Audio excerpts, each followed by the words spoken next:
لا حول ولا قوة إلا بالله العلي العظيم. حسبنا الله ونعم الوكيل، نعم المولى ونعم النصير. الحمد لله رب العالمين، الصلاة والسلام على سيدنا ونبينا وشفيع المذنبين الذي سمي في السماء بأحمد وفي الأرضين بأبي القاسم مصطفى محمد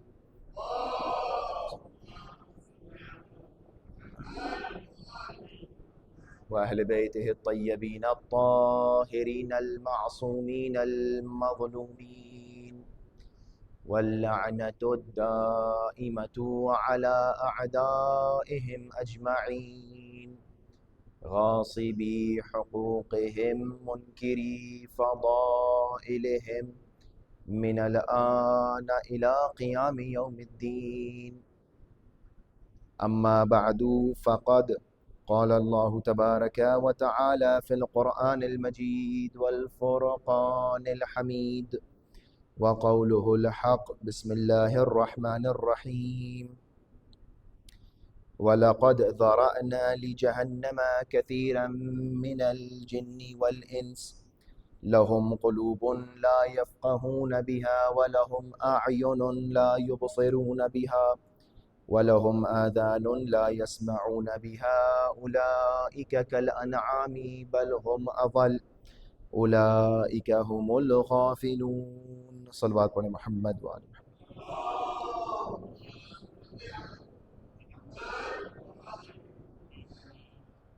اس سے قبل کہ آپ کے سامنے اس آیت کی ذیل میں معروضات پیش کریں، ایک دفعہ سورہ الحمد اور 3 مرتبہ سورہ اخلاص کی تلاوت فرما کر مرحوم امیر علی جیوانی ابن عبد الرسول جیوانی کی روح کو اصالہ ثواب فرما دیں.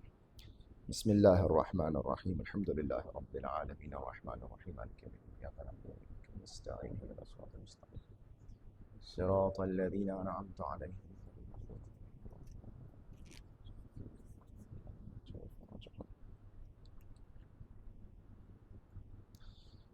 صلوات پڑھیں محمد و آل محمد پر. محمد. سورہ مبارک اعراف کی یہ آیہ کریمہ ہے 179 کی، جس کے اندر پروردگار عالم انسان کی خلقت اور انسان کی حقیقت اور اس زندگی کی حقیقت کی طرف اشارہ کر رہا ہے. اور یہ ایک لمحہ فکریہ ہے ہر اس شخص کے لیے جو اس دنیا میں آیا ہے اور اس کو تیاری کرنا ہے اس دنیا سے جانے کی. پروردگار عالم ارشاد فرما رہا ہے لقد ذرأنا لجہنم کثیرا من الجن والانس، اور ہم نے آمادہ کیا، خلق کیا بہت سے کثیر تعداد میں جن اور انس کو جہنم کے لیے. یعنی ہم نے انسانوں اور جنات کو کثیر تعداد میں جہنم کے لیے خلق کیا. لہم، کیوں، کیا مسئلہ ہے ان کے ساتھ کہ جہنم کے لیے خلق کیا؟ لہم قلوب لا یفقہون بہا، ان کے دل ہوں گے لیکن وہ اپنے دلوں سے سوچے سمجھیں گے نہیں. لہم اعین لا یبصرون بہا، ان کی آنکھیں ہوں گی لیکن وہ دیکھ نہیں پائیں گے. لہم آذان لا یسمعون بہا، اور ان کے کان ہوں گے لیکن وہ سن نہیں سکیں گے. اولئک، ان کی مثال کیا ہے؟ کہا اولئک کالانعام بل ہم اضل، ان کی مثال جانوروں کی مثال ہے، ان کی مثال حیوانوں کی مثال ہے. بلکہ اللہ فرماتا ہے بلکہ بل ہم اضل، بلکہ ان جانوروں سے بھی بدتر ہیں یہ. یعنی وہ، اور پھر آخر میں فرمایا کہ اولئک هم الغافلون، اور یہ لوگ کون ہیں؟ یہ لوگ غافل ہیں، یہ لوگ سوئے ہوئے ہیں، غفلت میں ہیں. لہٰذا پروردگار عالم ایک طریقے سے ہم سب کے لیے جو اس دنیا میں آئے ہیں ایک بہت بڑا درس اور ایک بہت بڑا پیغام ہے اس آیہ کریمہ کے اندر، کہ صرف اگر انسان اس کے ترجمے کے اوپر غور کر لے تو زندگی کے لیے کافی ہے، زندگی کیسے بسر ہونا ہے کافی ہے. کہ انسان کون ہے؟ انسان اشرف المخلوقات. پروردگار عالم نے کیا کہا؟ تبارک اللہ احسن الخالقین. انسان کو جب خلق کیا کہا تبارک اللہ، کہ کتنی اچھی میں نے خلقت کی. لیکن یہی انسان اگر انسانیت سے گر جائے اور اللہ کی دی ہوئی نعمتیں یعنی قلب اور آنکھ اور کان کو استعمال نہ کرے تو اللہ فرما رہا ہے بل ہم اضل اولئک کالانعام بل ہم اضل، جانوروں سے بھی بدتر ہے، جانوروں سے بھی بدتر ان کی زندگی ہے. یہ لوگ کون ہیں؟ یہ لوگ بڑے خطرناک لوگ ہیں. یہ لوگ وہ ہیں کہ جن کو اللہ نے دل دیا ہے لیکن یہ لا یفقہون، کچھ سمجھتے نہیں ہیں. آنکھیں دی ہیں لیکن کچھ دیکھتے نہیں ہیں، کان دیے ہیں لیکن کچھ سنتے نہیں ہیں، یعنی حق نہ سمجھتے ہیں، حق کو نہ دیکھتے ہیں، نہ حق کو سننے کی ان کے اندر طاقت ہے. اب یہاں پر ایک سوال اٹھتا ہے کہ وَلَقَدْ ذَرَأْنَا لِجَهَنَّمَ، اور ہم نے خلق کیا ہے جہنم کے لیے بہت سے انسانوں اور جنات کو. تو اے پروردگار تو نے تو قرآن مجید میں فرمایا تھا کہ وَمَا خَلَقْتُ الْجِنَّ وَالْإِنسَ إِلَّا لِيَعْبُدُونَ، کہ ہم نے خلق نہیں کیا جنات کو اور انسان کو مگر یہ کہ وہ ہماری عبادت کریں. اور یہاں پر ارشاد ہو رہا ہے کہ ہم نے خلق کیا کہ وہ جہنم میں جائیں. تو معاملہ کیا ہے؟ علماء نے فرمایا کہ یہاں پر تفسیر اس طرح کی جائے گی، ان دونوں آیتوں کو اس طرح جمع کیا جائے گا کہ جو خلقت، اصل مقصد خلقت کا عبادت ہے، لیکن جو عبادت نہیں کرے گا وہ جہنم میں جائے گا.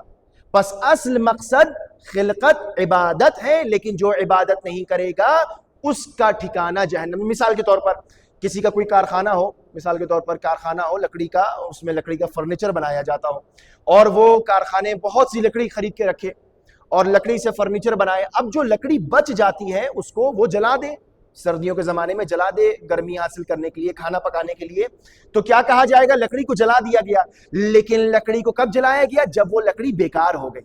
یعنی مقصد لکڑی خریدنا جلانا نہیں تھا، لکڑی کو خریدنے کا مقصد یہ تھا کہ اس سے فرنیچر بنایا جائے، استعمال کیا جائے، یوزفل چیزیں بنائی جائیں.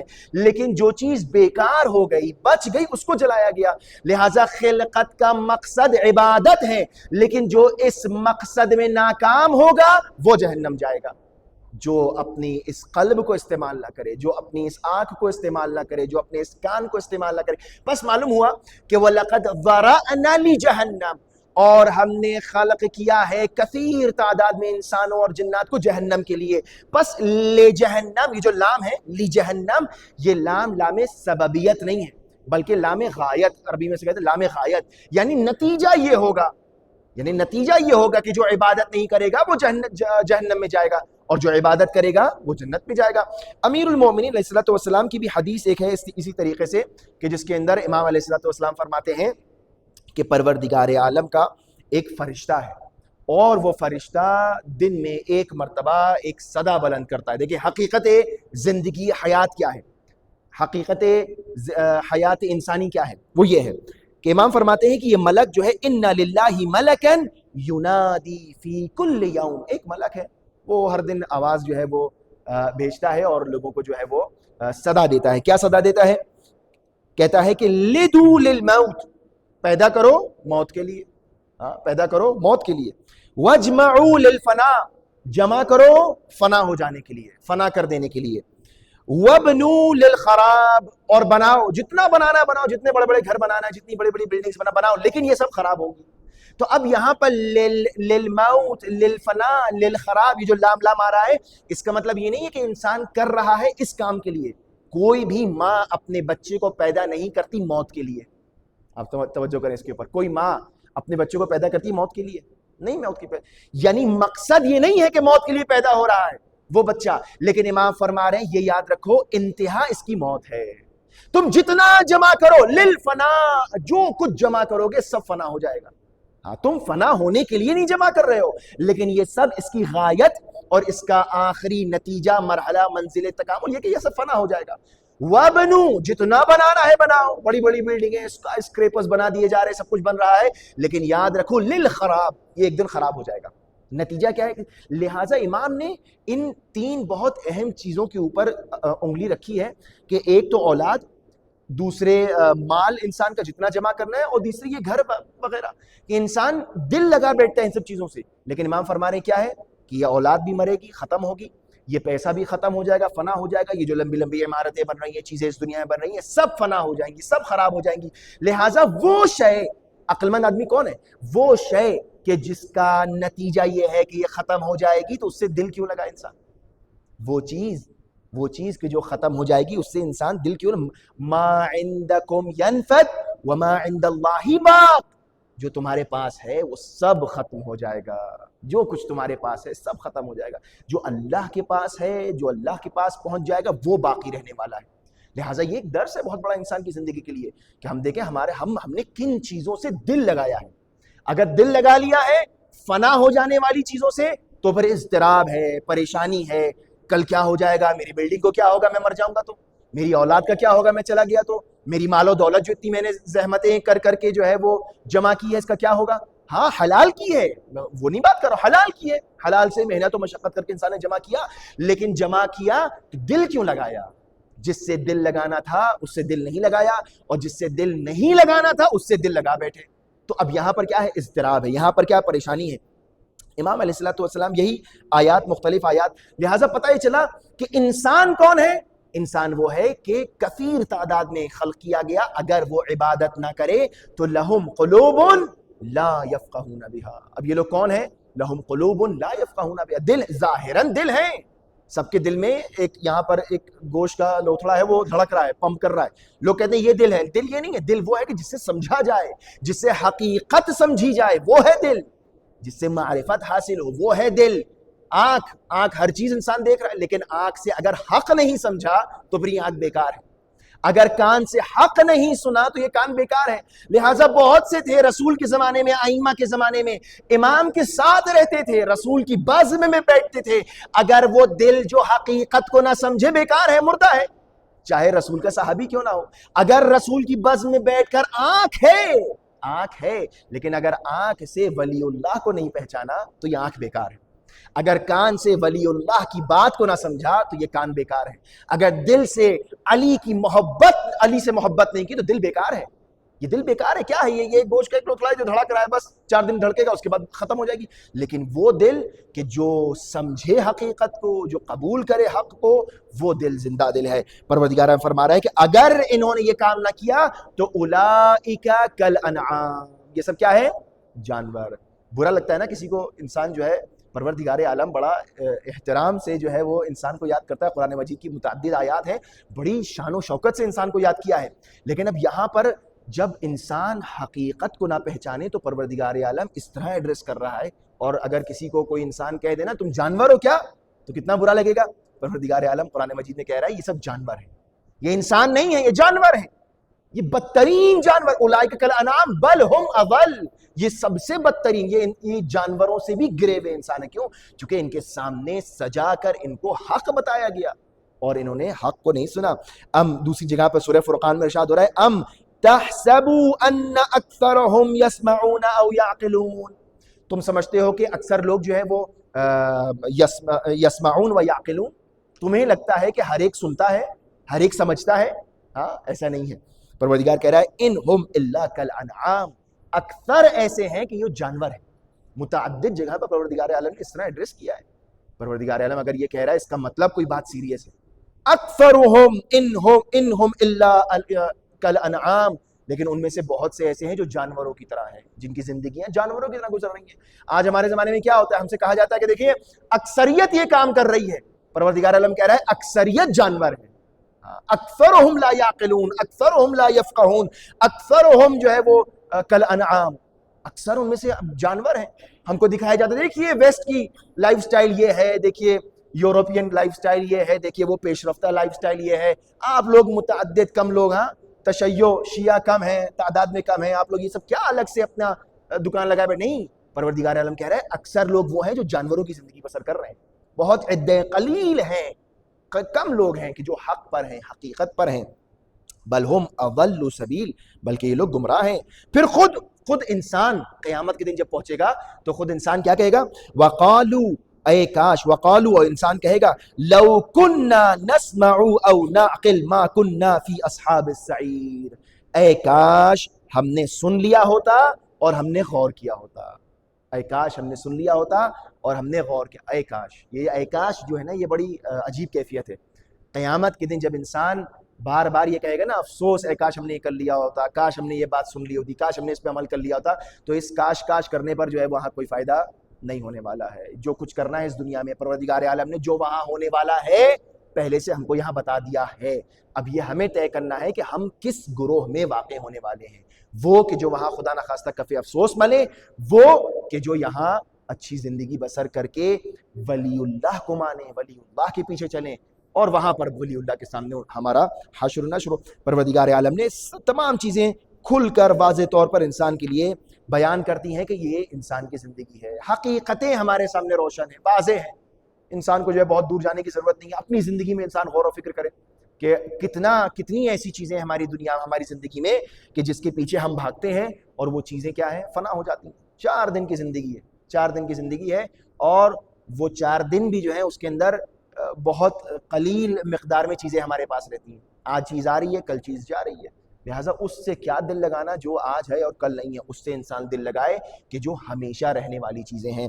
امام علی ابن ابی طالب علیہ الصلوۃ والسلام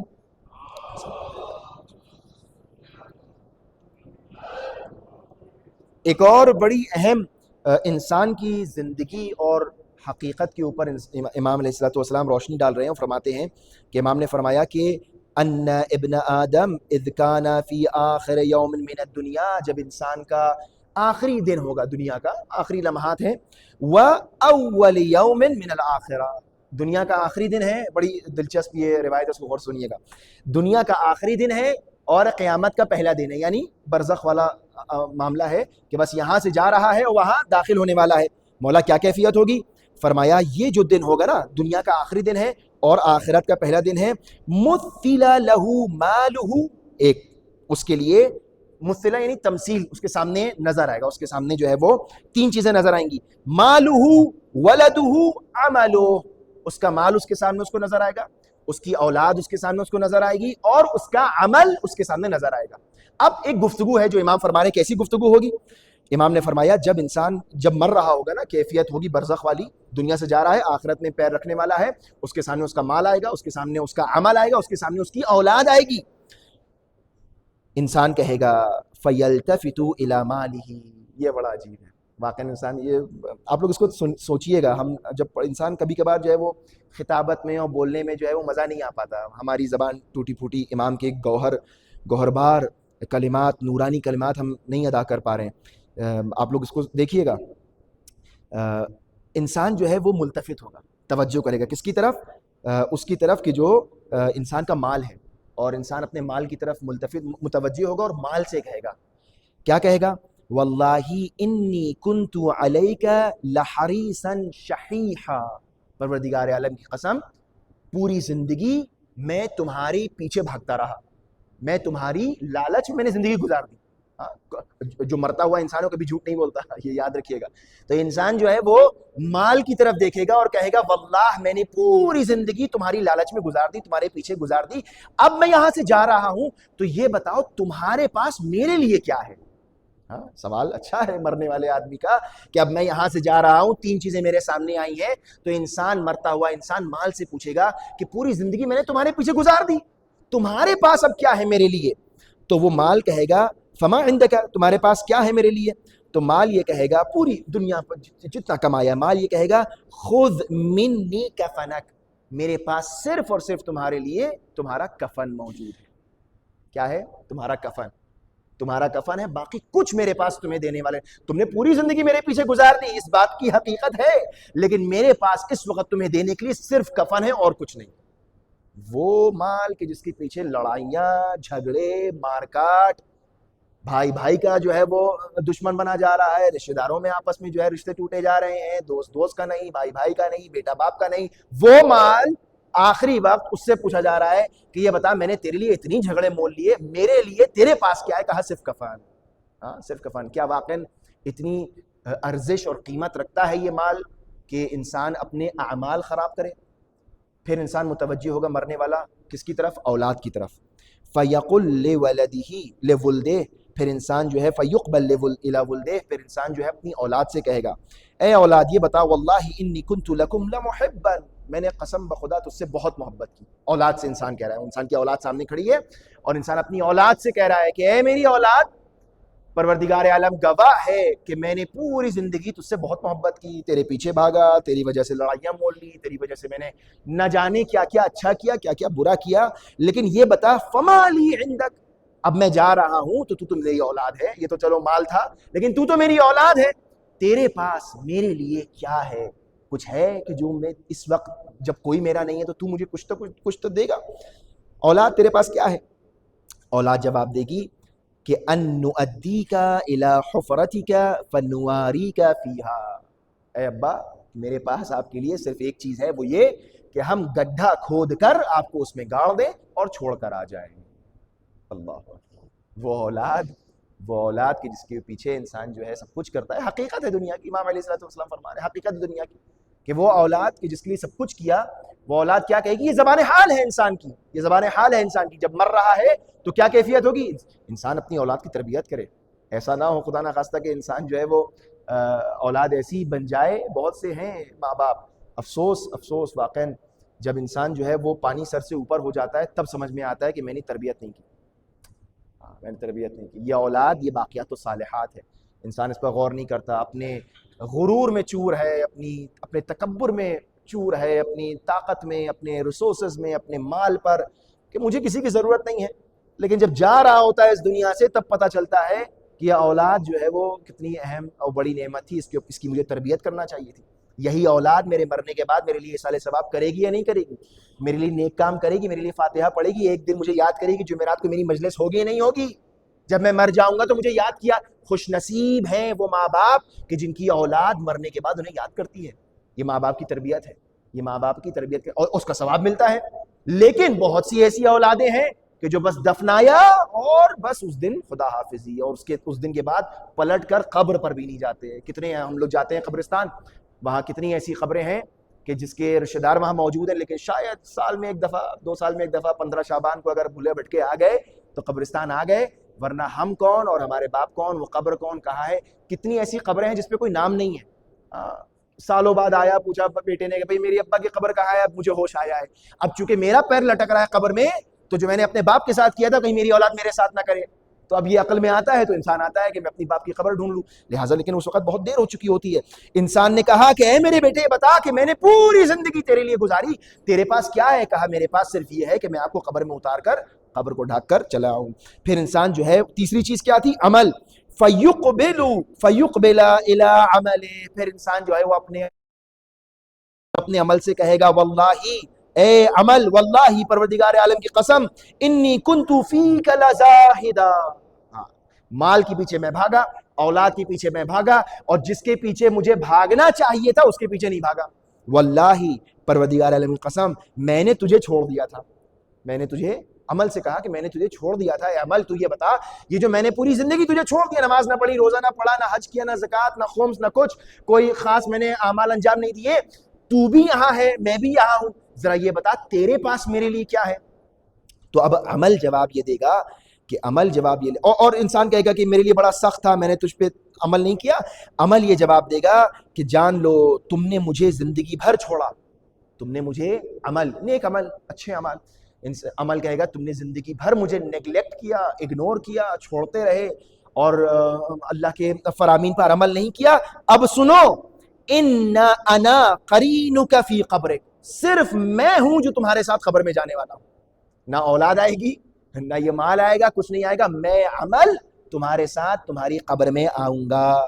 فی قبرک ویوم نشرک حتی اعرض انا وانت علی ربک، اور میں قبر سے لے کر یوم حشر تک میں تمہارے ساتھ رہوں گا، یہاں تک کہ ہم اور تم بارگاہ الہی میں ساتھ میں پیش کیے جائیں گے۔ یعنی کون سی چیز ہمارے ساتھ ہمیشہ رہے گی؟ ہمارا عمل۔ انسان توجہ کرے، غور کرے، یہ دنیا 4 دن کی ہے، جو چیز کام آنے والی ہے وہ اس کا عمل ہے، جو اس کے ساتھ رہنے والا ہے وہ اس کا عمل ہے، جو ساتھ میں قبر میں جائے گا وہ عمل ہے، وہ نہ یہ مال ہے، نہ یہ دنیا کا جاؤ حشم ہے، نہ یہ دنیا کی جو اولاد ہے، یہ سب چیزیں جو ہیں وہ چھوٹ جائیں گی انسان سے۔ لیکن جو شے ہمارے ساتھ ہماری قبر میں جائے گی اور قبر کے بعد ہمارے ساتھ اٹھائی جائے گی اور ہمارے ساتھ اللہ کی بارگاہ میں پیش کیا جائے گا، وہ کیا ہے؟ ہمارا عمل۔ نمازیں کیسی تھیں، روزے کیسے تھے، حج کیسا تھا، زکوٰۃ کیسی تھی، ولایت اہل بیت کیسی تھی، حق کو مانا نہیں مانا، حق کو نہیں مانا، اولئک کالانعام بل ہم اضل کی زندگی گزاری، یا واقعاً حق کو مان کر انسانوں کی زندگی گزاری۔ کتنے ایسے انسان ہیں جو بظاہر زندہ ہیں، بظاہر ہمارے سامنے حیات ہے ان کی، لیکن وہ زندہ نہیں ہے۔ قرآن نے خود بعض تعبیروں میں کہا یہ زندہ لاشیں ہیں، قرآن کی تعبیر ہے کہ زندہ لاشیں ہیں. کون ہیں زندہ لاشیں؟ کہ جو حق کو نہیں پہچانتے، جو حقیقت کا ساتھ نہیں دیتے. کربلا کے میدان میں قرآن کیا کہہ رہا ہے کہ لہم قلوب لا یفقہون بہا، ان کے دل ہوں گے لیکن سنیں گے نہیں، سمجھیں گے نہیں. لہم اعین لا یبصرون بہا، ان کی آنکھیں ہوں گی لیکن کچھ دیکھیں گے نہیں. لہم آذان لا یسمعون بہا، ان کے کان ہوں گے لیکن وہ کچھ سنیں گے نہیں. کربلا کے میدان میں امام حسین نے کتنی مرتبہ اپنے آپ کو پہچانوایا کہ میں علی کا بیٹا ہوں، میں زہرا کا بیٹا ہوں. لوگ کہتے تھے کہ ہاں ہم جانتے ہیں آپ کون ہیں، لیکن لہم قلوب لا یفقہون بہا، حقیقت پر ایمان نہیں لے کر آ رہے. امام حسین کہہ رہے ہیں، کانوں میں آواز ٹکرا رہی ہے، لہم آذان، کان ہے لیکن لا یبصرون بہا، بس لا یسمعون بہا، لیکن کچھ سمجھ میں نہیں آ رہا ان کی. اور لہم اعین، ان کی آنکھیں بھی ہیں لیکن نظر نہیں آتا حسین کتنے پیاسے ہیں. حسین کے گھر میں بچے کتنے پیاسے ہیں، خیموں سے الاتش کی آوازیں آ رہی ہیں، لیکن اگر دل پاک ہو تو یہ آوازیں اثر کرتی ہیں، انسان حر بنتا ہے.